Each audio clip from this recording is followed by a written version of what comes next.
এত কষ্টের গল্প দেখেও তবুও কেউ লাইক আর সাবস্ক্রাইব করলো না। দাদা আর দাদির ছিল দুইটা অদ্ভুত মাছ। দাদা পোষে একটি সোনার মাছ আর দাদি পোষে একটি ডায়মন্ডের মাছ।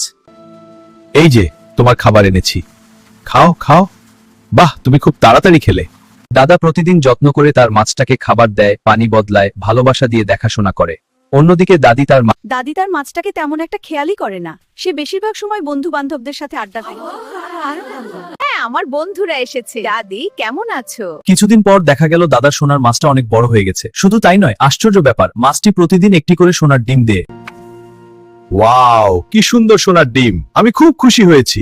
দাদা খুব খুশি হয়ে যায়। কিন্তু দাদির ডায়মন্ডের মাছটি খাবার আর যত্নের অভাবে ধীরে ধীরে দুর্বল হয়ে পড়ে। একদিন অবশেষে মাছটি মারা যায়।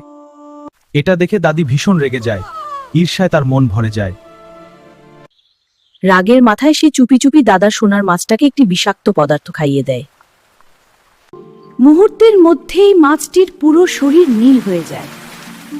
মাছটি ছটফট করতে করতে পানির ভেতরেই মারা যায়। জোরে হাসতে থাকে। আর দাদা তার প্রিয় মাছটির এই অবস্থা দেখে বসে বসে কান্না করতে থাকে। এত কষ্টের গল্প দেখেও তবুও কেউ লাইক আর সাবস্ক্রাইব করলো না।